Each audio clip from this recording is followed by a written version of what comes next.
नमस्कार मराठा बंधू आणि भगिनींनो, 1982 ला मराठा समाजाला आर्थिक निकषावरती आरक्षण मिळावं यासाठी कैलासवासी आमदार अण्णासाहेब पाटील यांनी महाराष्ट्राचा दौरा केला।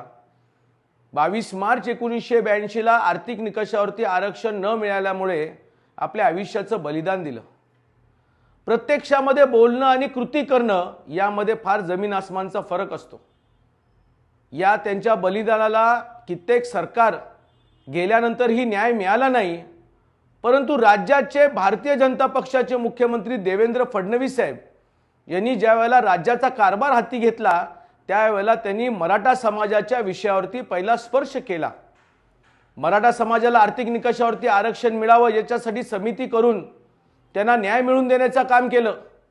त्याचबरोबर अण्णासाहेब पाटील आर्थिक विकास महामंडळ यांना पुनर्जीवित केलं, नवीन योजना आणल्या आणि मराठा बांधवांना उद्योजक करण्याकरिता काही नवीन स्कीमी त्यांनी आणल्या।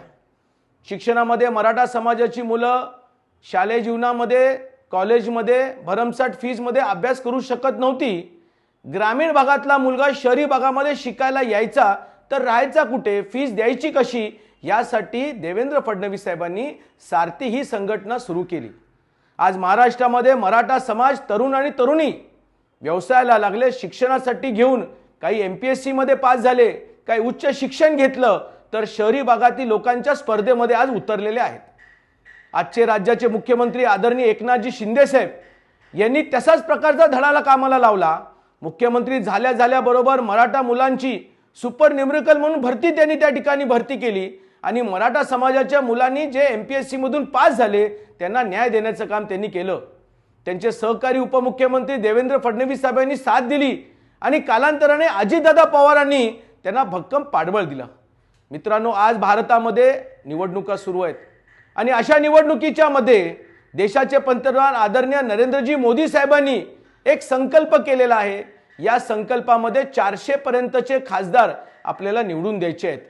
आपल्या महामंडळाला ताकद राज्याचे मुख्यमंत्री देत आहेत, उपमुख्यमंत्री देत आहेत, सारथी संघटना बळकट करण्यासाठी निधी देत आहेत। आपली पण त्या ठिकाणी जबाबदारी आहे की आपण मोदी साहेबांच्या विचाराच्या उमेदवाराला त्याच्या असणाऱ्या चिन्हावरती बटनावरती बटन दाबून त्या ठिकाणी भरघोसपणे निवडून द्यावं। माझी सर्व मराठा बांधवांना विनंती आहे, ही वेळ आहे भक्कमपणे हिंदुत्वाच्या विचाराच्या सरकाराच्या पाठीशी उभं राहणं।